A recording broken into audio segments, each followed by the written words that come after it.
유튜브 방송 새벽 예배에 참여하시는 예사랑교회 성도 여러분들과 학생부 회원들에게 하나님의 평강이 임하시기를 예수 그리스도 이름으로 축복합니다.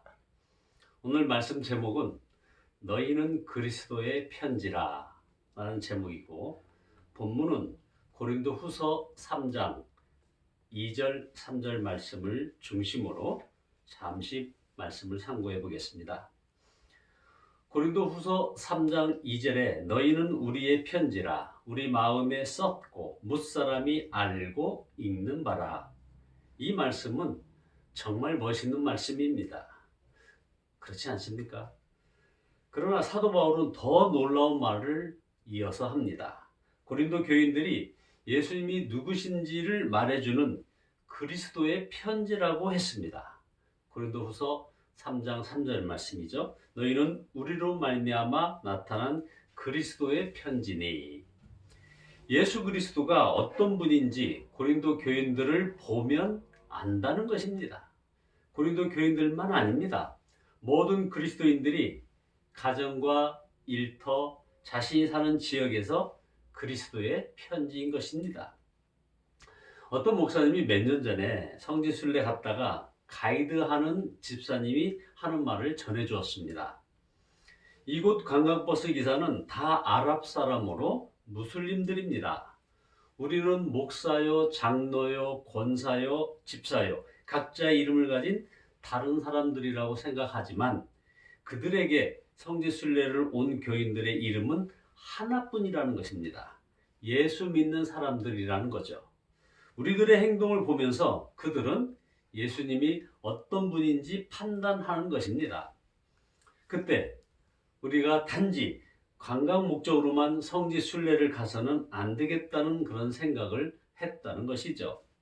그리스도인이라는 이름으로 여행하는 것, 살아가는 것 자체가 바로 선교라고 하는 것입니다.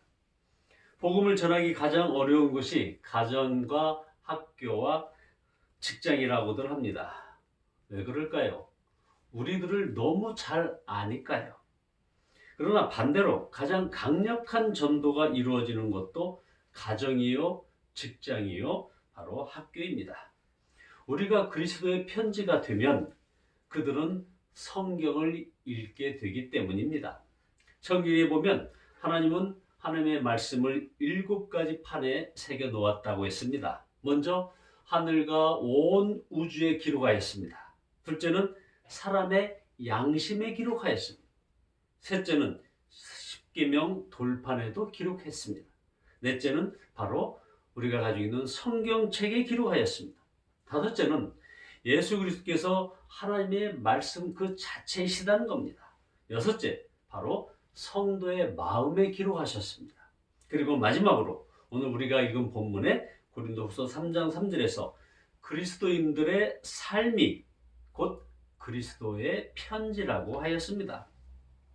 그러므로 성경을 읽지 않는 사람도 그리스도인과 함께 산다면 하나님의 말씀을 읽게 되는 것입니다.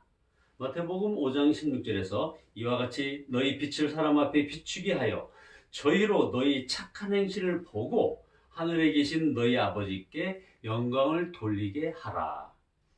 우리에게는 성경책이 있습니다. 그러나 또한 우리 자신이 바로 성경책이라는 것을 알아야 하는 것입니다.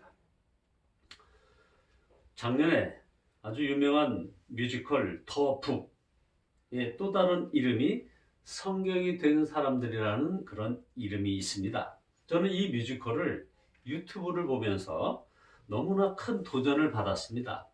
이 뮤지컬은 사람이 읽을 수 있는 언어로 번역된 성경의 확산을 막기 위해서 살인마저 주저하지 않았던 가톨릭의 박해에도 불구하고 성경을 전하기 위해 성경 한 권씩을 외워서 광장에서 외쳤던 글자 그대로 성경이 된 사람들의 이야기입니다.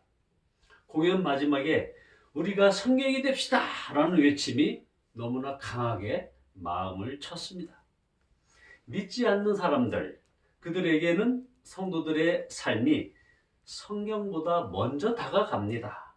성도들의 성경적인 삶이 성경보다 먼저 읽혀진다는 것이죠.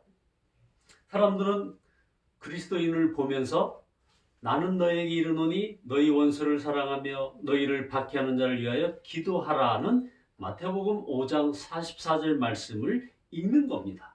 둘째는 그리스도인을 보면서 항상 기뻐하라, 쉬지 말고 기도하라, 범사에 감사하라. 이것이 그리스도 예수 안에서 너희를 향하신 하나님의 뜻이니라는 데살로니가전서 5장 16절의 말씀을 읽는 것입니다.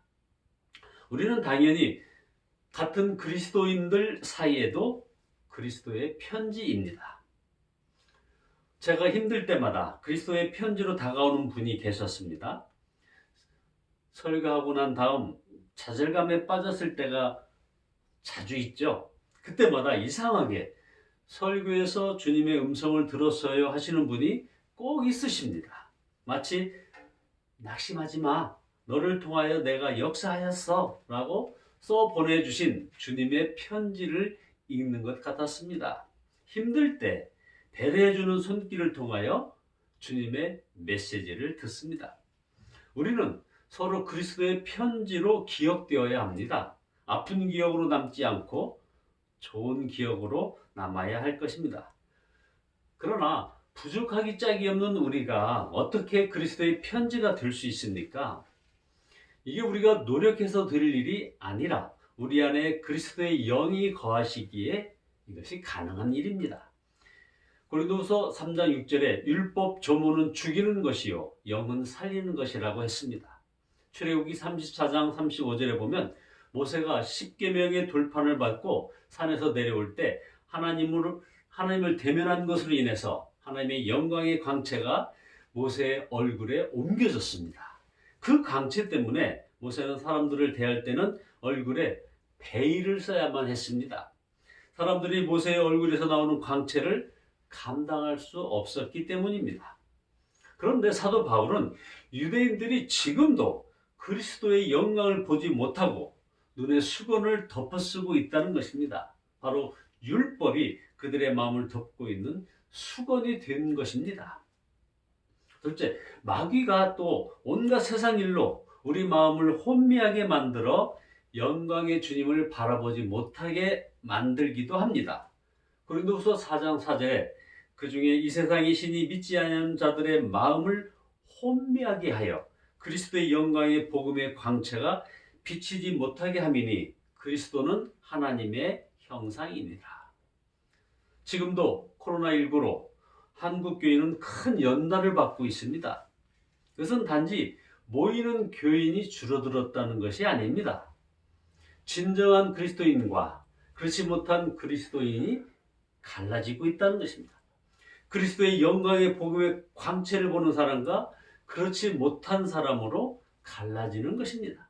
진정 거듭난 사람, 새 생명을 소유한 사람과 유대인처럼 마음의 수건이 덮여서 예수님이 바라보아지지 않고 하나의 종교로 기독교를 소유한 사람으로 나눠지고 있다는 겁니다. 율법을 지키는 것처럼 무거운 짐을 진 것처럼 예수님을 믿는 사람, 예수님을 이용하여 자기 만족이나 이익을 얻는 사람으로 갈라지는 것입니다. 여러분, 지금은 정말 너무나 중요하고 심각한 때임을 명심해야 합니다. 주님의 마음에 거하심을 아는 사람은 주님과 더욱 친밀히 동행하고 예수님을 인격적으로 알지 못하는 사람은 더 형식적 신앙생활에 빠지거나 이단이나 세상 풍조에 휩쓸려 가는 것입니다. 자, 그러면 이제 어떻게 하면 마음을 덮고 있는 이 베일이 거두어지겠습니까? 바로 예수 그리스도께로 돌아서야 되는 것입니다. 고린도후서 3장 16절에 그러나 언제든지 주께로 돌아가면 그 수건이 벗겨지리라 말씀하셨습니다. 그래서 온전히 전적으로 주님을 바라보자는 것입니다. 복음서에 나오는 예수님이 지금 우리와 함께 하시는 것은 아닙니다. 그러나 예수님은 지금 분명히 영으로 우리와 함께 하십니다. 우리 안에 거하십니다. 그 주님을 바라보아야 종교생활에서 벗어나 자유함을 얻게 되는 것입니다. 그래서 고린도후서 3장 17절에 주는 영이시니 주의 영이 계신 곳에는 자유가 있느니라 하셨습니다. 편지를 읽는 것과 편지를 쓴 사람을 보는 것은 완전히 다릅니다. 그것이 자유입니다. 자, 여러분은 예수님 안에서 얼마나 자유롭습니까? 도대체 우리가 누리는 자유가 무엇입니까? 아무거나 다 하는 것이 자유가 아닙니다. 예수님의 영이 거하심으로 얻는 자유는 죄 안 짓는 자유, 방탕하지 않을 자유, 하나님이 기뻐하실 일을 할 수 있는 자유, 오직 예수님으로 사는 자유, 사랑만 하며 살 수 있는 자유가 진정한 자유입니다. 토마스 아케퍼스가 쓴 그리스도를 본받아라는 책이 있습니다. 그 책에서 이 아켄피스는 주님의 말씀을 그가 들은 대로 기록을 하였습니다. 모든 것을 얻으려면 모든 것을 맡겨라. 어떤 것도 구하지 말고 어떤 것도 요구하지 말라. 순수한 마음과 학구부동한 믿음으로 내 안에 거하라. 그러면 나를 얻게 되고 마음의 자유를 누리게 되고 또한 그 어둠이 그대를 엄습하여 짓누르지 못하리라. 우리가 때때로 영이 다른 사람을 만나기도 합니다. 예수 믿는 우리도 다르지 않습니다. 가정이나 교회 안에 다툼이 일어나는 경우 싸우는 사람에게서 뚜렷이 영이 역사하는 것을 느끼게 됩니다. 마치 맹수가 으르렁거리고 싸우는 느낌이죠. 기도가 없고 말씀 묵상이 없는 사람, 은밀히 세상과 짝하는 그런 사람에게서도 얼굴 표정이나 말이나 행동에서 영이 다른 것을 느낍니다. 은혜 받을 때 주님의 영이 역사할 때와 너무 다르다는 거죠. 베드로를 보십시오. 베드로도 사탄아 내게서 떠나가라 하는 책망을 받았던 사도입니다. 아나니아와 삽비라도 어찌하여 사탄이 내 안에 가득하여 라는 책망을 받았습니다. 그러므로 항상 우리 안에 어떤 영이 역사하는지 잘 분별해야 합니다. 이제 말씀을 맺겠습니다. 여러분, 우리 안에 그리스도의 영이 임하여 계십니다. 모세가 하나님을 대면하여 그 영광을 입었듯이 예수 그리스도를 바라보면 우리가 주님과 같은 모습으로 변화됩니다. 주님께서 그렇게 해 주십니다. 고린도후서 3장 18절에 우리가 다 수건을 벗은 얼굴로 거울을 보는 것 같이 주의 영광을 보매 그와 같은 형상으로 변화하여 영광에서 영광에 이르니 곧 주의 영으로 말미암음이니라.